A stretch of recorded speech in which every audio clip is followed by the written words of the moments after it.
não sei se está todo mundo aqui animado para a palavra de hoje, mas eu tenho uma notícia para você. Eu não sei se você está animado, mas você vai sair daqui completamente renovado por Deus, amém? Eu não estou nem aí se você está preocupado, se você está triste, se você está ansioso, porque a palavra que Deus liberou sobre mim hoje vai trazer vida onde havia morte, vai trazer renovo onde havia cansaço, vai trazer alegria onde havia choro. Tem alguém crendo nisso? Amém?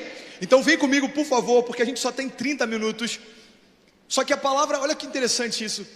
A palavra de Deus ela é tão poderosa que 30 minutos são capazes de transformar a morte em vida. Sabe, esse domingo o pastor Felipe, ele ministrou sobre a história de Noé. Quantos estavam aqui no domingo? E eu fiquei meditando sobre a história de Noé e Deus compartilhou comigo algumas chaves sobre a história de Noé. Então, antes da gente entrar na palavra, eu quero deixar bem claro que eu não vou pregar o que foi pregado domingo, ok? Mas Deus tem algo novo para liberar sobre nós. Se tem alguém crendo nisso, diga amém.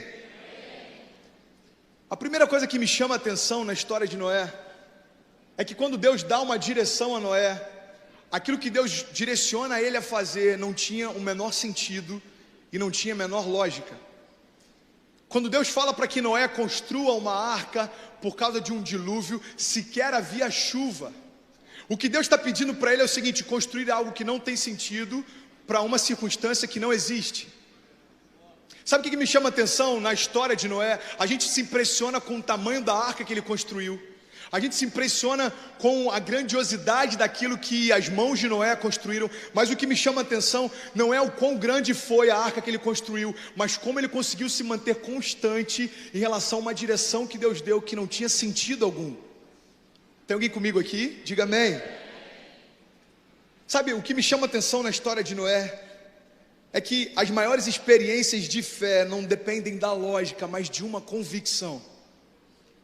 Você quer experimentar coisas absurdas em Deus? Você quer experimentar o extraordinário de Deus? Você quer experimentar a vontade de Deus? Então deixa eu te falar uma coisa, meu irmão. Esquece como vai ser e confia em quem te prometeu. Noé, quando recebe uma palavra de Deus, não tinha sentido o que Deus chamou ele para fazer, mas era Deus quem estava falando. Deixa eu repetir isso. Não havia sentido no que ele foi convidado a fazer, mas era Deus quem estava convidando. Sabe o que me chama a atenção? Êxodo 3, se você puder, abre rapidinho a sua Bíblia comigo. Êxodo 3:1 fala sobre Moisés e a sarça ardente.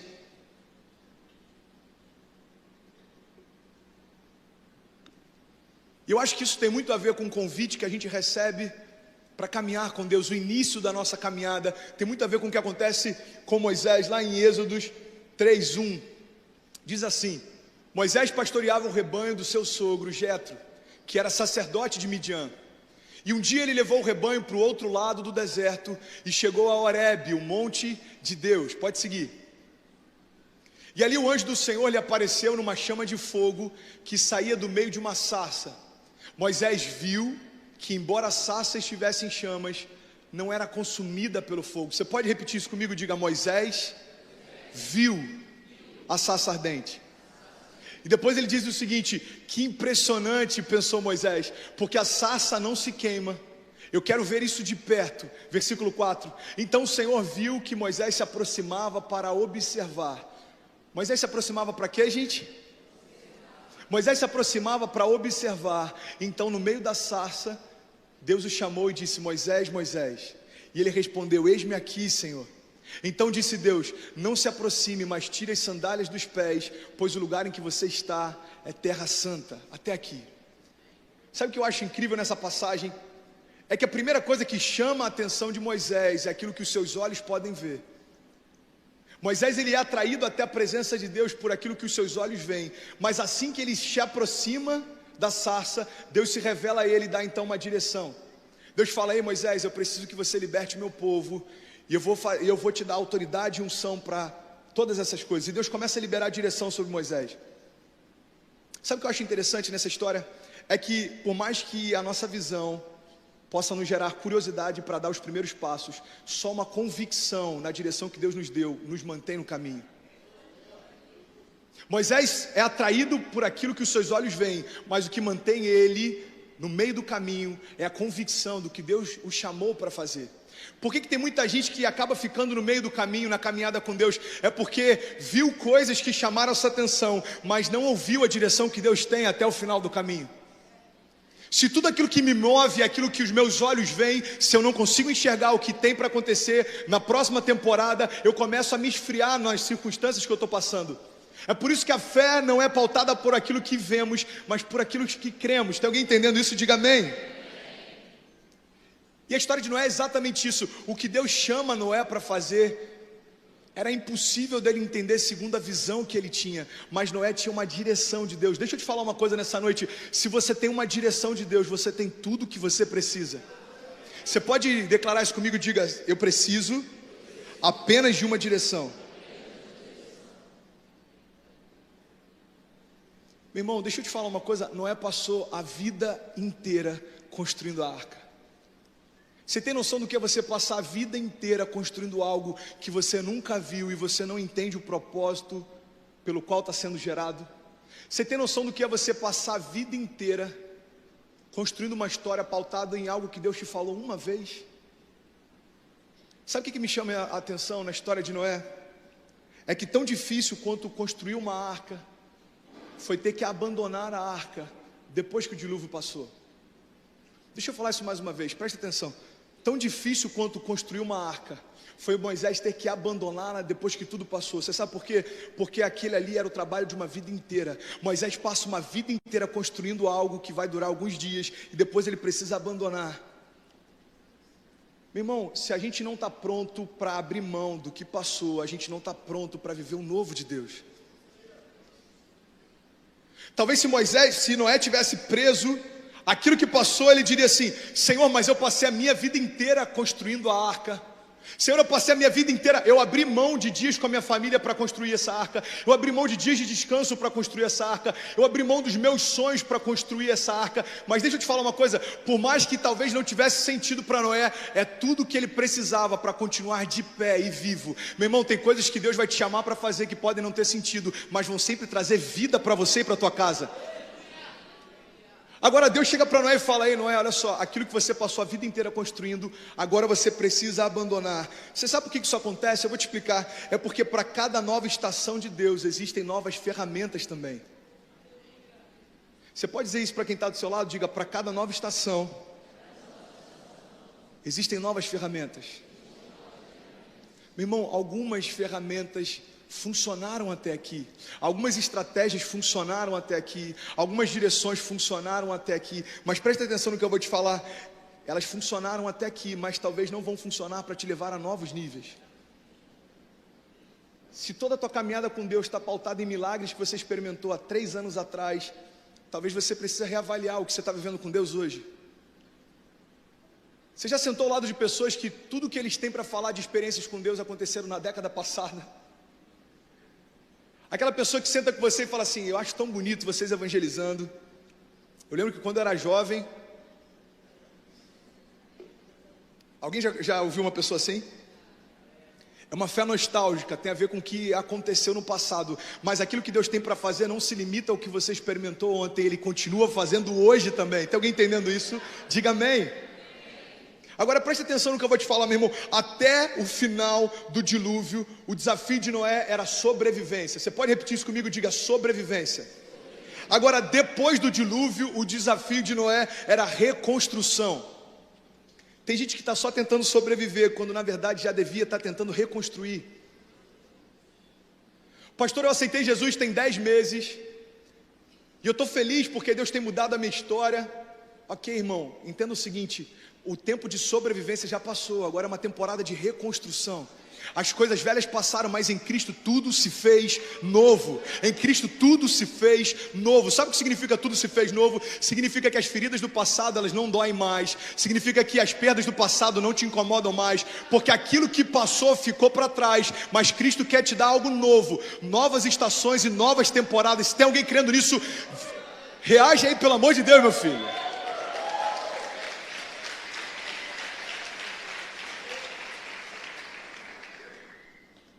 Pastor, foi bom o que aconteceu, mas passou.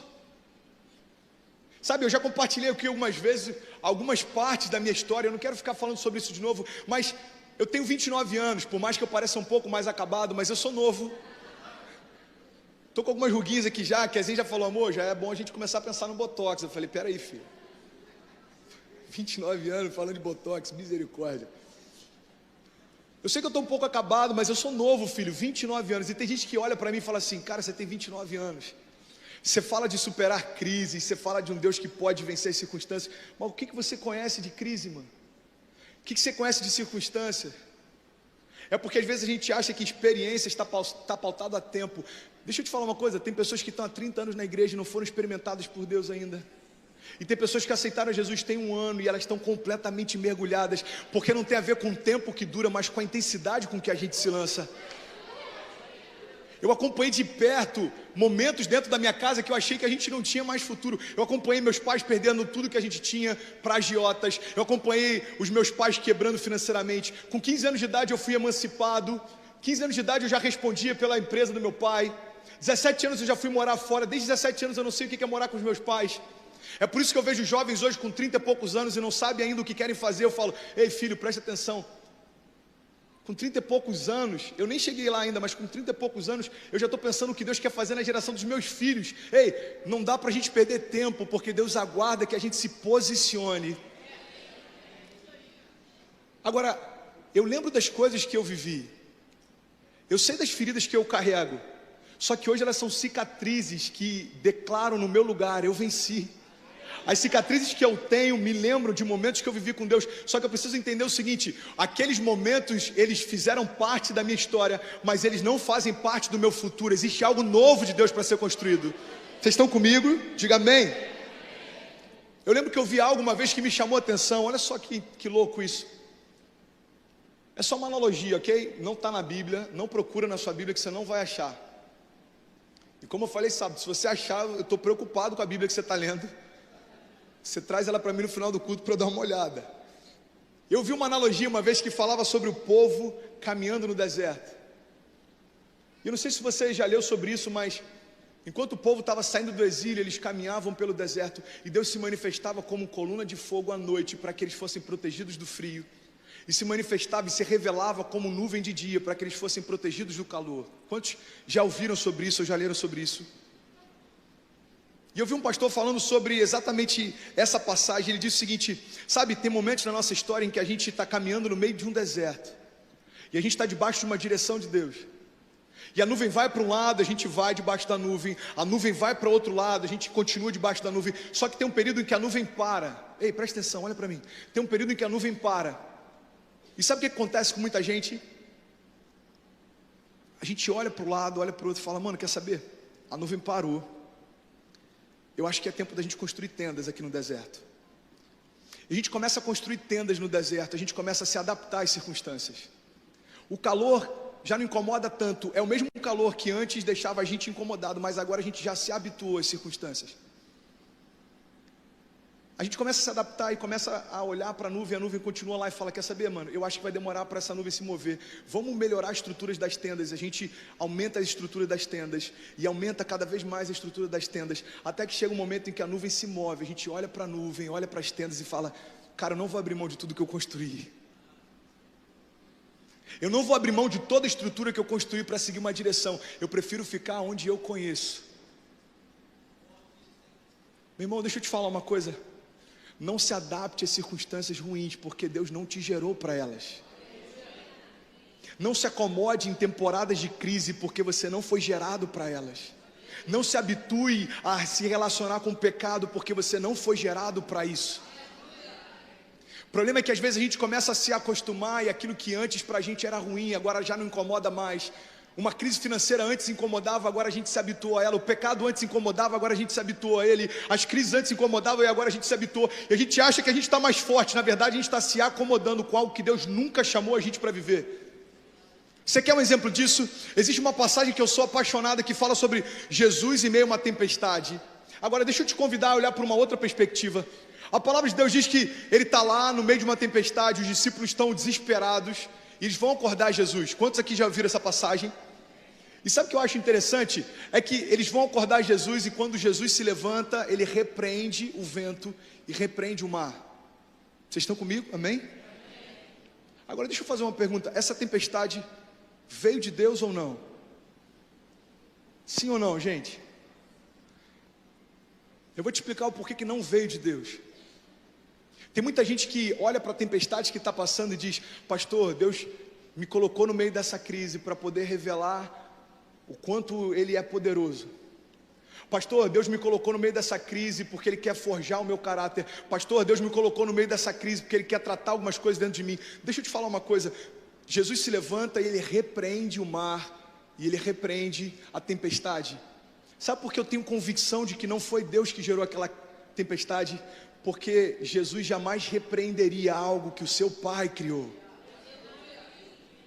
Jesus jamais repreenderia algo que fosse genuíno de Deus. É por isso que Ele se levanta, Ele vê a tempestade, Ele sabe: não foi meu Pai que criou, por isso eu tenho autoridade para repreender. Não foi o meu Pai que criou, então eu tenho autoridade para repreender. Se você está entendendo isso, aplauda Ele mais forte.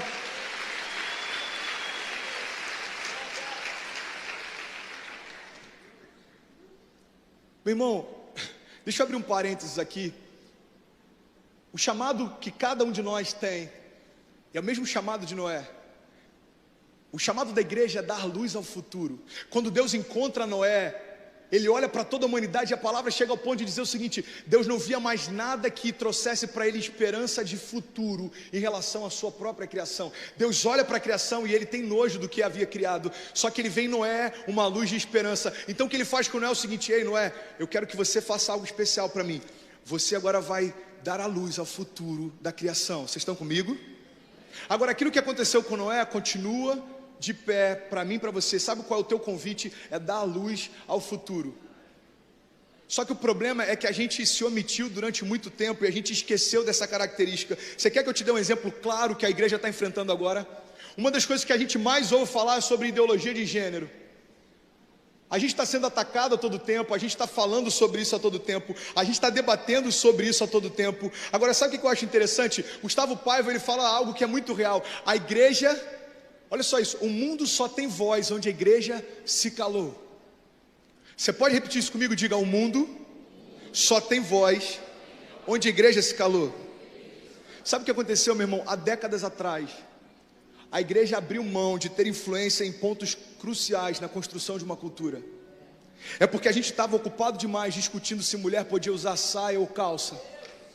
A gente estava ocupado demais discutindo se era obrigado a usar terno ou não. A gente estava ocupado demais discutindo se uma parede preta era agradável a Deus ou não. Enquanto a gente estava discutindo costumes, o mundo estava construindo cultura. Enquanto a gente estava discutindo coisas que não fazem a menor diferença na construção de uma história, o mundo estava fazendo história. Preste atenção nisso, cara. Para alguns pode não ter sentido nenhum, para outros vai virar alguma chave dentro de você. Deixa eu te falar uma coisa. O mundo estava ocupando posições de influência na construção da educação, das artes, da cultura, da música. Na verdade, o mundo estava ocupando lugares de influência em toda a massa. E agora a gente está assustado com o rumo que isso tomou. Na verdade, sabe o que aconteceu? A igreja, quando deveria estar dando a luz ao futuro, estava observando o parto daquilo que o mundo estava gerando. Deus chega para cada um de nós e fala: ei, vocês são a luz do mundo, gerem o futuro. Toda a criação aguarda ansiosamente a manifestação dos filhos de Deus. O que Deus está dizendo é o seguinte: ei, é necessário que vocês revelem quem eu sou através do que vocês fazem. Ou seja, se não existe esperança lá fora, vocês são um grito de esperança. As pessoas não foram chamadas para serem profetas do caos. A igreja não foi chamada para apontar o pecado, a igreja foi chamada para apontar o caminho. Está todo mundo desesperado, não sabe o que vai dar do mundo. Nós sabemos, nós somos a esperança da glória de Deus. E está todo mundo perdido.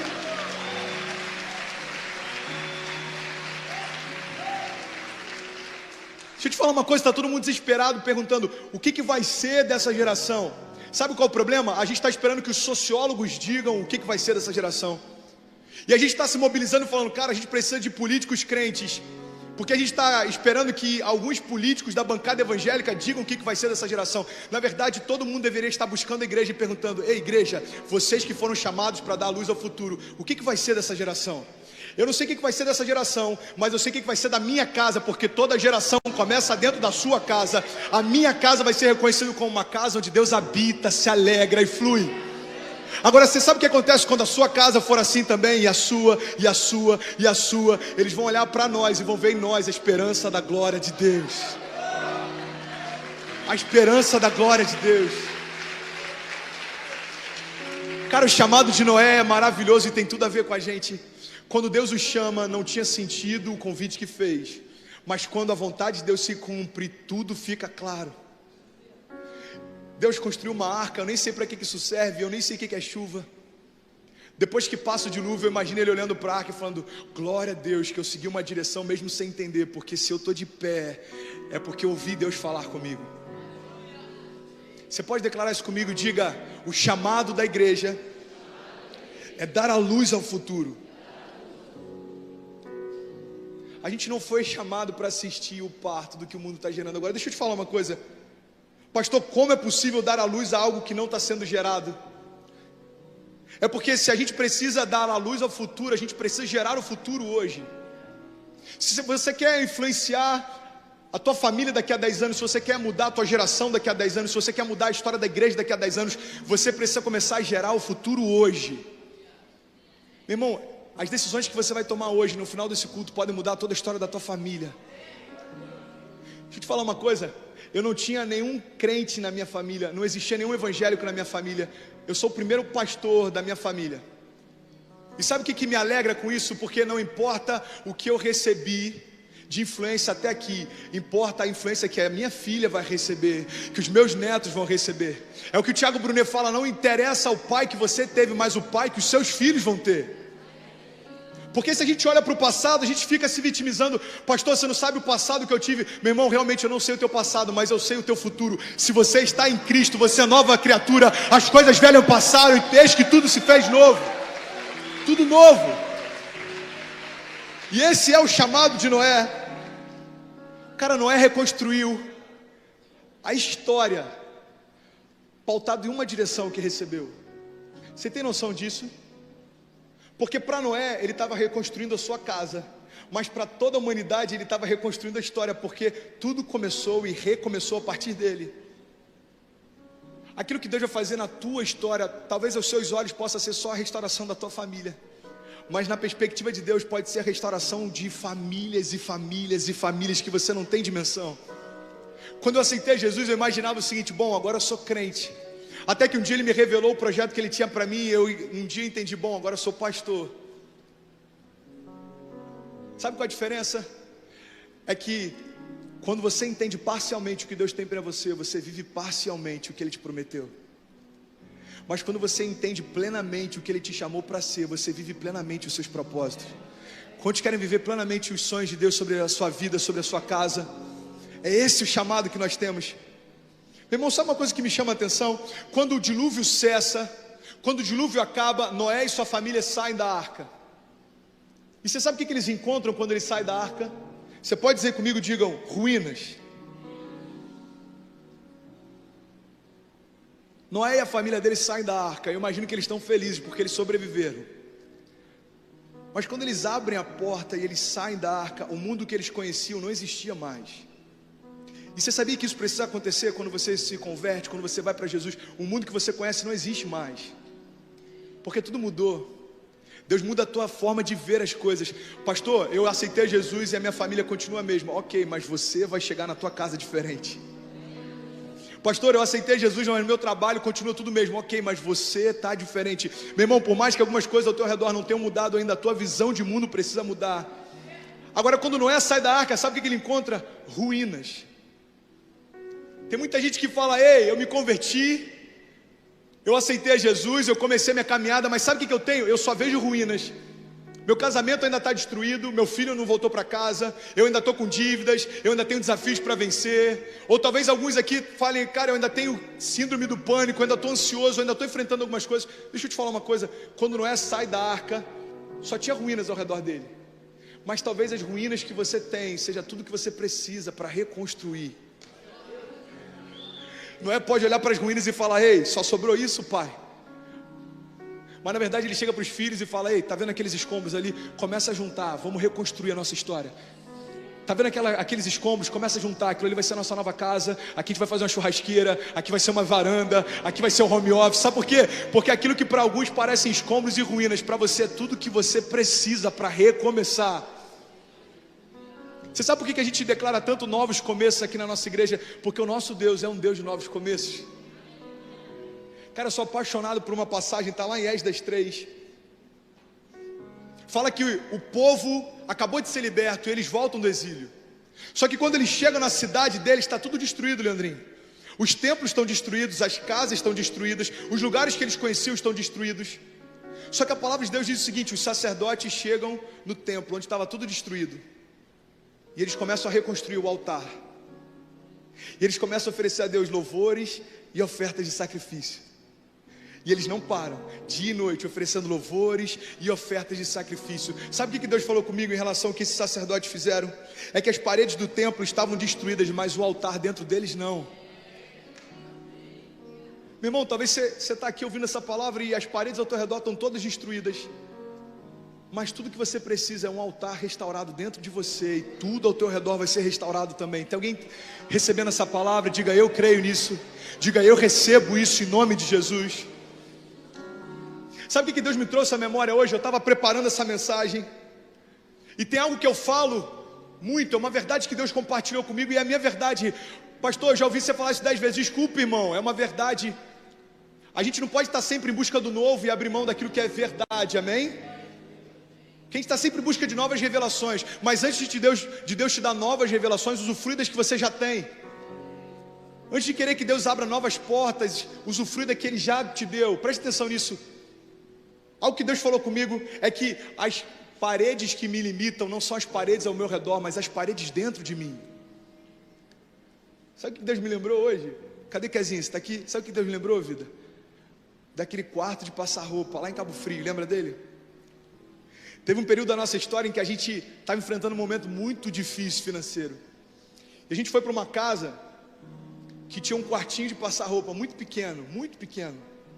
É tão pequeno que eu não sei nem como é que eu vou mostrar ele para você aqui. Era pequeno, irmão. Pensa num negócio pequeno, era menor. E eu olhei aquele quarto de passar roupa e falei: cara, eu vou fazer meu escritório aqui. Aí quer dizer, falou: amor, isso é um quarto de passar roupa. Eu falei: não, amor, isso é um home office. Botei um balcãozinho, botei um aquário. Tinha até um aquário, lembra? Botei o computador, botei alguns livros. Meu irmão, era tão pequeno que de verdade que eu vou falar, se você colocasse um ventilador na porta, a gente colocava às vezes para ventilar, não dava para outra pessoa entrar no quarto. Mas sabe o que é louco? Deus me trouxe a memória hoje. Grande parte do que você está vivendo hoje, filho, você gerou dentro daquele quarto. Eu lembro de quantas noites eu passei lá, eu ficava chorando, desejando vivenciar algumas coisas no meu chamado. Eu ficava chorando, gerando alguns sonhos em Deus. Eu ficava chorando, imaginando como vai ser quando isso acontecer. Eu ficava chorando, gerando projetos, dando nome a eles. Meu irmão, projetos que eu estou vivendo hoje já estavam sendo colocados no papel naquela época. E eu nunca perguntei isso para a Kezinha, mas talvez aos olhos dela parecia loucura o que o marido dela estava fazendo. Chorando, gerando sonhos dentro de um quarto de passar roupa. Aí sabe o que Deus me lembrou? Ei, filho, faz muito tempo não, tem 3 meses que você estava gerando sonhos dentro de um quarto de hospital. Ei, presta atenção no que eu vou te falar, meu irmão. Olha o que Deus falou comigo hoje, isso é muito poderoso. Guarda isso para você. Guarda isso para você. Não importa o lugar que você ocupa hoje, mas os refúgios onde você se esconde sempre. Guarda isso para você. Ei, não importa o lugar que você ocupa hoje, mas os refúgios onde você se esconde sempre. Porque aos olhos dos homens era só um menino cheio de sonhos dentro de um quarto de passar roupa. Aos olhos de Deus era alguém que estava gerando futuro. Ei, você foi chamado para dar luz ao futuro. Você foi chamado para construir o novo de Deus. Você foi chamado para construir aquilo que ninguém consegue entender. Ei, Noé, o que você está fazendo, cara? O que é dilúvio? O que é chuva? Filhão, eu nem tenho ideia do que eu estou fazendo, mas Deus mandou e isso é tudo que eu preciso. Você pode declarar isso comigo e diga: tudo que eu preciso é uma direção de Deus. Diga: o que me limita não são as paredes ao meu redor. Diga: são as paredes dentro de mim. Deixa eu te fazer um convite, deixa Deus entrar hoje no teu coração e destruir todas elas. Deixa Ele dizer quais são os seus limites. Deixa Ele te levar a lugares altos. Deixa Ele gerar em você sonhos que Ele tem. É por isso que Ele diz: ei filhos, meus projetos são melhores que os seus, os meus caminhos são melhores que os seus, os meus sonhos são melhores que os seus. Deixa eu entrar e destruir as paredes que estão dentro de você. Tem muita gente que está limitando coisas que Deus nunca disse que você precisava desses limites. Cara, eu vi uma coisa que eu achei maravilhosa. Um pastor americano falando que ele estava pescando, e quando ele viu um homem pescando, ele achou algo curioso.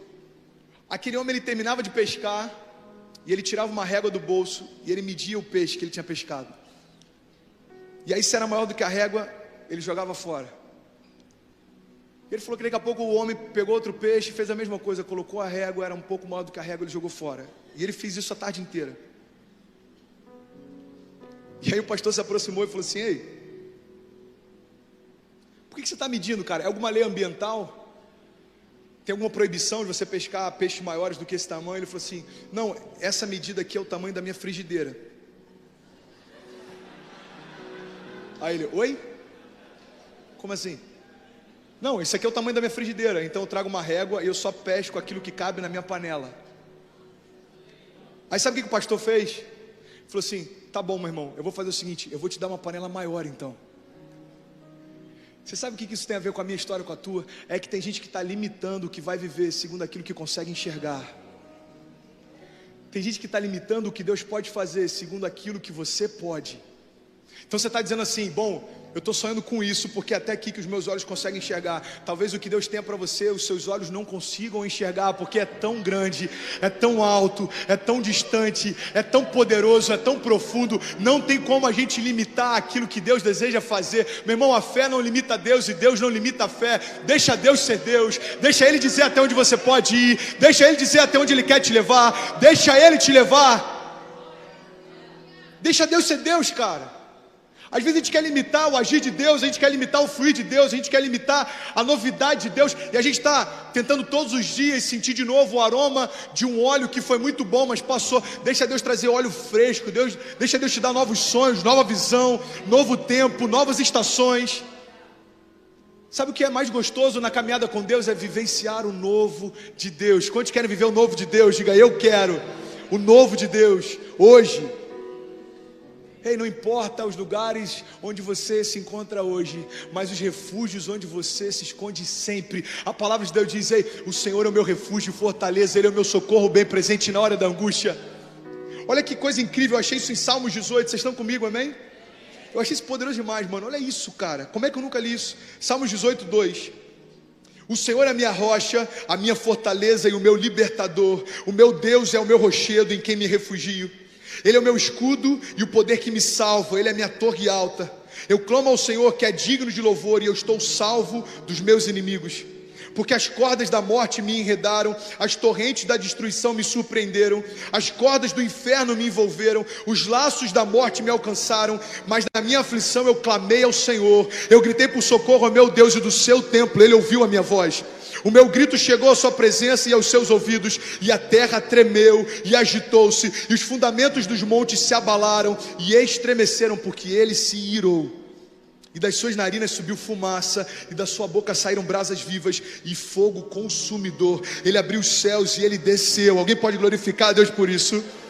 E nuvens escuras estavam sobre os seus pés. Ele montou no querubim, ele voou, deslizando sobre as asas do vento. E ele fez das trevas o seu esconderijo, e das escuras nuvens cheias de água ele fez o seu abrigo, que o envolvia. Com o fulgor da sua presença as nuvens se desfizeram em granizos e raios. E quando os céus trovejaram, o Senhor, olha isso que maravilhoso, cara, Ele ressoou a voz do Altíssimo. Ele atirou as suas flechas e Ele dispersou os meus inimigos, e com os seus raios Ele os derrotou. E o fundo do mar apareceu, os fundamentos da terra foram expostos pela tua repreensão. Ó Senhor, com teu forte sopro das tuas narinas. E das alturas Ele estendeu a mão e Ele me segurou. Ele me tirou das águas profundas.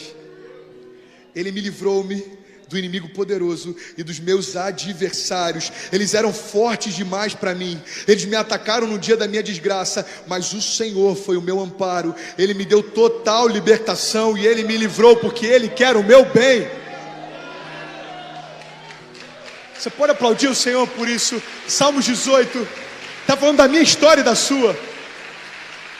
O salmista está dizendo: ei, quando parecia que não tinha mais jeito, o Senhor ouviu o meu clamor e do alto dos céus Ele se manifestou e mudou tudo ao meu redor. Sabe o que a palavra de Deus está dizendo em Salmos?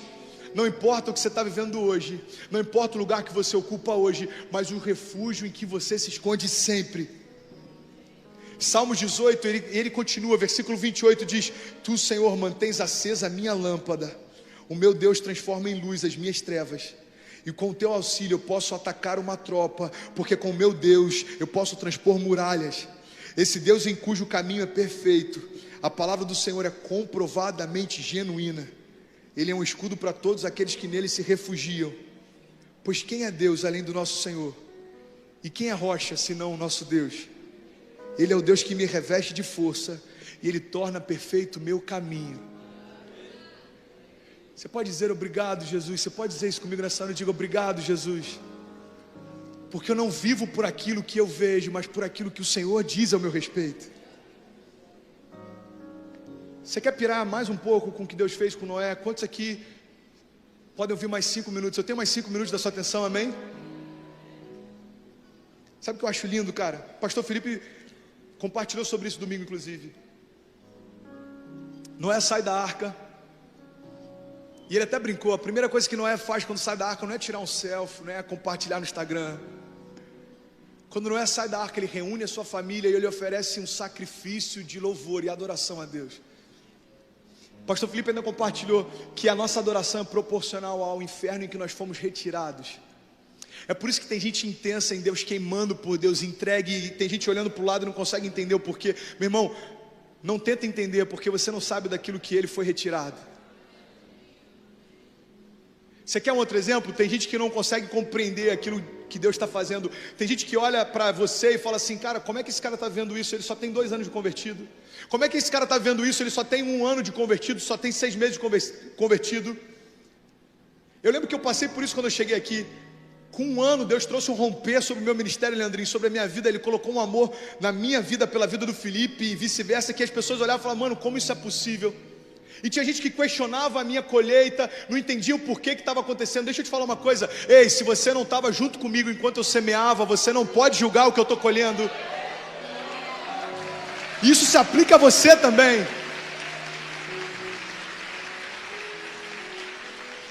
Pastor, ninguém está entendendo o que Deus está fazendo na minha casa, ninguém está entendendo o quanto que eu estou sendo transformado, ninguém está entendendo. Meu irmão, que bom que ninguém está entendendo, porque não é para entender. Ninguém estava com você quando você chorava buscando uma direção de Deus. Ninguém estava com você enquanto você estava ansioso, preocupado, angustiado. Ninguém estava lá. Agora as pessoas querem entender a tua colheita. Não dá para entender, meu irmão. Aquilo que Deus faz, Ele fez e acabou. Ele desejou fazer. Agora sabe o que eu acho perfeito naquilo que Deus faz? Gênesis 7, versículo 2 diz assim: olha a direção que Deus dá para Noé. Noé, leve com você 7 casais de cada espécie de animal puro. Deus diz para ele o seguinte: olha, Noé, leva um casal de cada espécie, mas dos animais puros leva 7 casais, macho e fêmea, e um casal de cada espécie de animal impuro, macho e fêmea. E leve também 7 casais de aves de cada espécie, macho e fêmea, a fim de preservá-los em toda a terra. E daqui a 7 dias eu farei chover sobre a terra 40 dias e 40 noites, e eu farei desaparecer da face da terra todos os seres vivos que eu fiz. E Noé fez tudo como o Senhor havia lhe ordenado.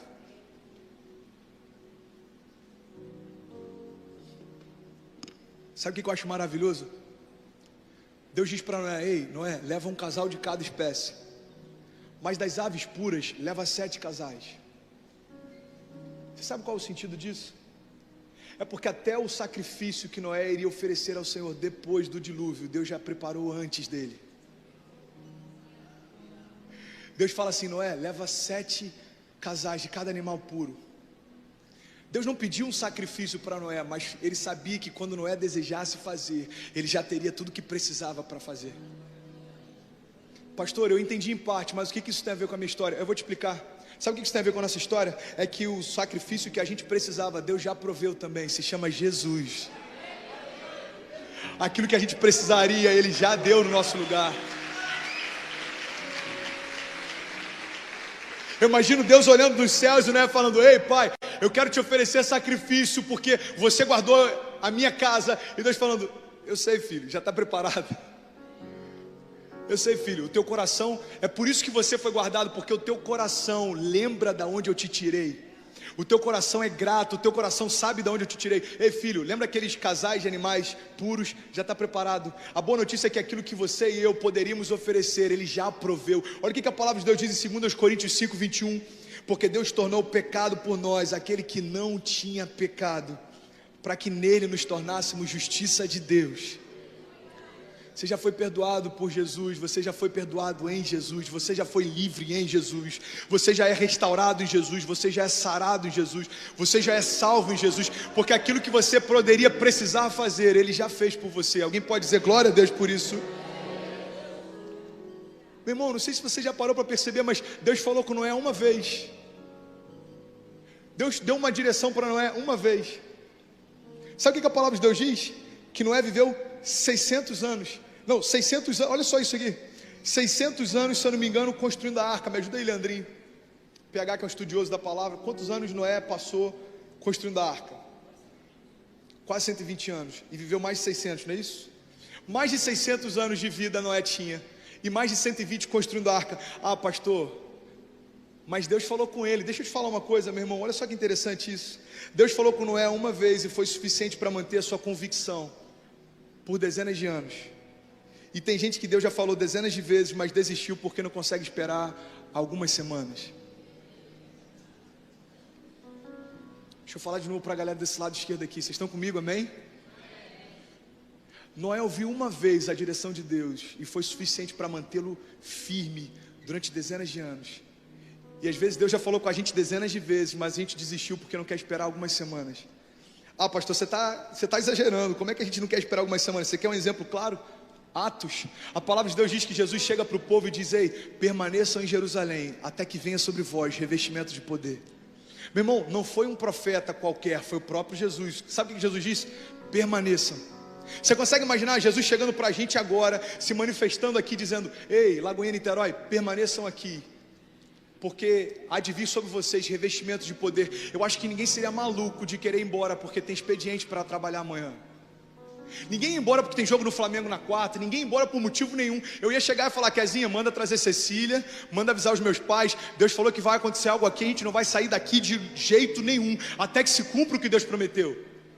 Agora, sabe o que aconteceu naquela época? Jesus chega para o povo e diz: olha, permaneçam em Jerusalém até que venha sobre vós revestimento de poder. Sabe o que acontece? Alguns dias depois, quando se cumpre a palavra de Deus, mais de 300 pessoas já haviam saído da casa, porque não conseguiram esperar o que Deus havia prometido.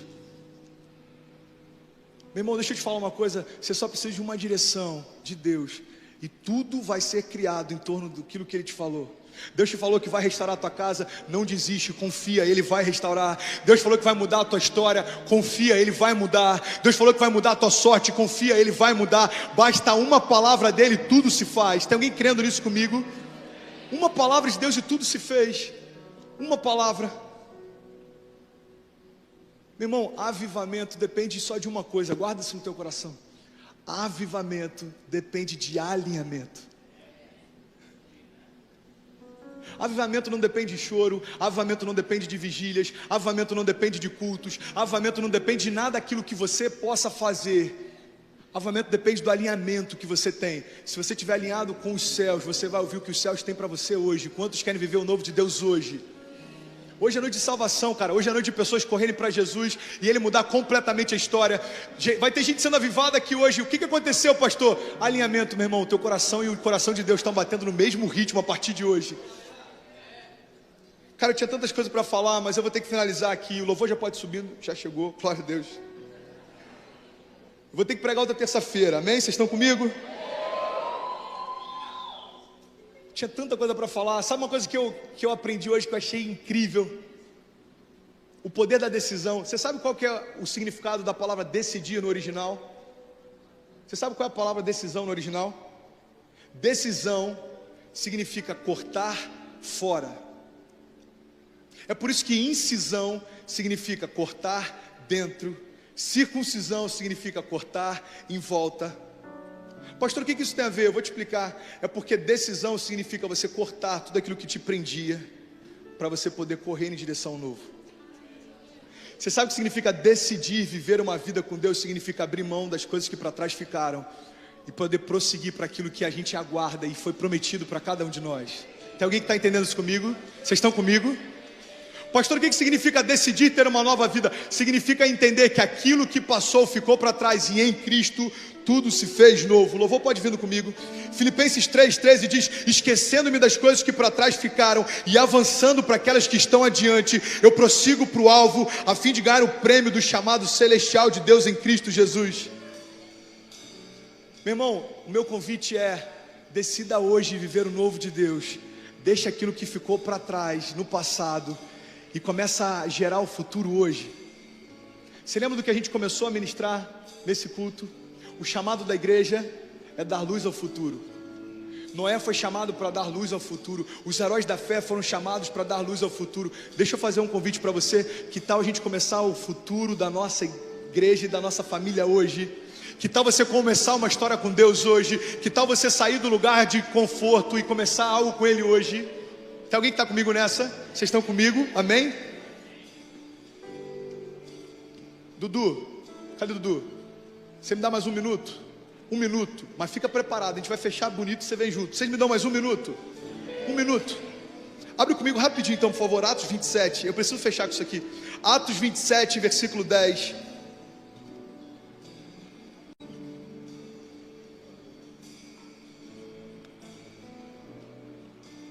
Jesus, ajuda a gente, Pai. Atos 27, 10, todo mundo achou? Cara, isso aqui é maravilhoso, olha isso. Paulo, no meio de uma viagem de missões, presta atenção nisso. Atos 27, 10, até o versículo 11. Paulo chega e ele diz o seguinte: ele vai embarcar no navio, ele diz: ei, senhores, eu vejo que a nossa viagem ela será desastrosa e ela acarretará em grande prejuízo para o navio, para a carga e também para a nossa vida. Presta atenção numa coisa: Paulo teve uma direção de Deus. Repita comigo, diga: Paulo teve uma direção. Deus dá uma direção para Paulo: Paulo, não entra nesse navio porque não vai ser legal o que vai acontecer. Aí Paulo chega pro capitão, chega lá pro dono do navio, chega para a galera que quer embarcar e fala assim: gente, eu tive uma direção de Deus. Não é bom que a gente entre porque não vai ser legal o que vai acontecer. Mas olha só o que diz no versículo seguinte: mas o centurião, em vez de ouvir o que Paulo falava, seguiu o conselho do piloto e do dono do navio. Sabe o que aconteceu aqui, meu irmão? É o que acontece comigo e com você muitas vezes. Você sabe por que o centurião preferiu não ouvir uma direção? Porque ele preferiu o conselho de quem tinha um controle.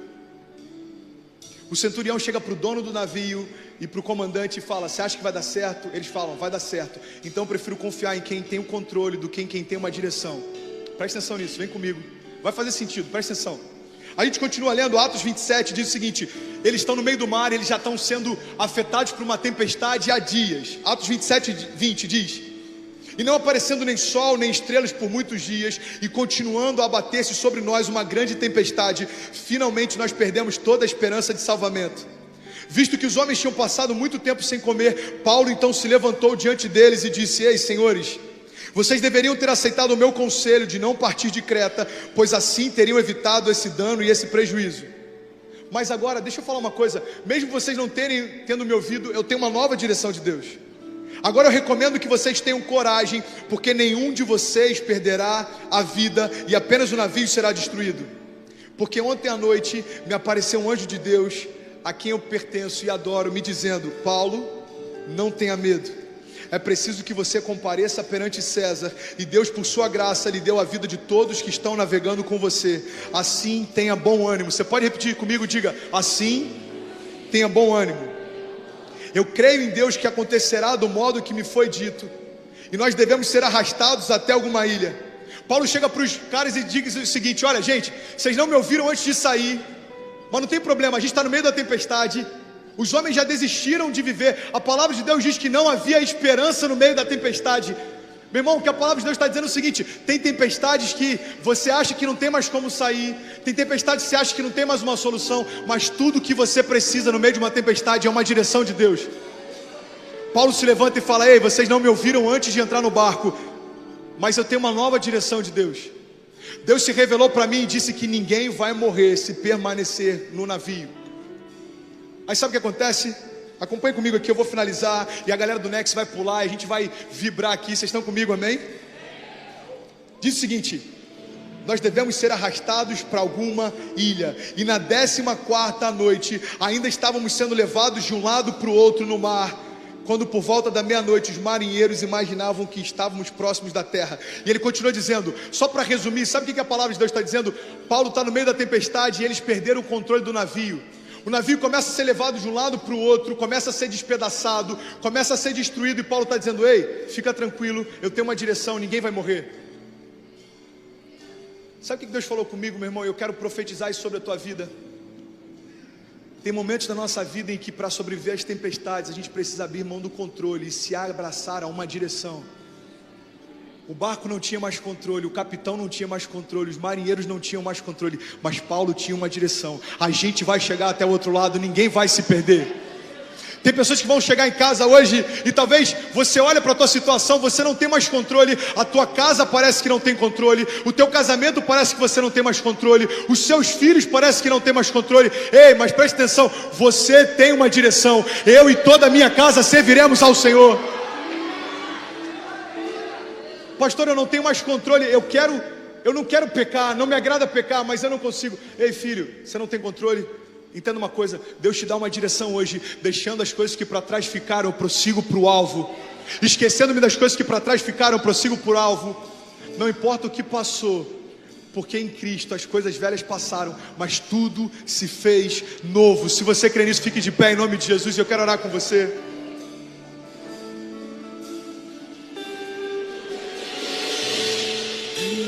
Fica de pé em nome de Jesus. Fique de pé. Você quer mais um exemplo? Pastor, você está falando de Paulo, ok. Você está falando de heróis da fé, ok. Agora tem momentos que eu não tenho controle e eu tenho medo disso. Você quer um exemplo de alguém que abriu mão do controle, mas seguiu por uma direção? A palavra de Deus diz que Jesus está próximo da crucificação. E ele estava tão angustiado que ele chega ao ponto de suar gotas de sangue, e ele chega para o pai e ele fala assim: pai, se possível for, afasta de mim esse cálice, mas todavia seja feita a tua vontade. Se você crê nisso, meu irmão, feche teus olhos em nome de Jesus. Feche teus olhos em nome de Jesus. Eu sei que tem pessoas aqui que entraram e tudo que você precisa é uma palavra, tudo que você precisa é uma direção de Deus, tudo que você precisa é uma voz de esperança no meio do deserto, tudo que você precisa é uma base segura no meio da tempestade. Meu irmão, boa notícia é que tudo que você precisava já chegou, se chama Jesus. Se você crê nisso, feche teus olhos, levanta a tua mão mais alto que você puder. Adore a Ele nessa noite, adore a Ele nessa noite.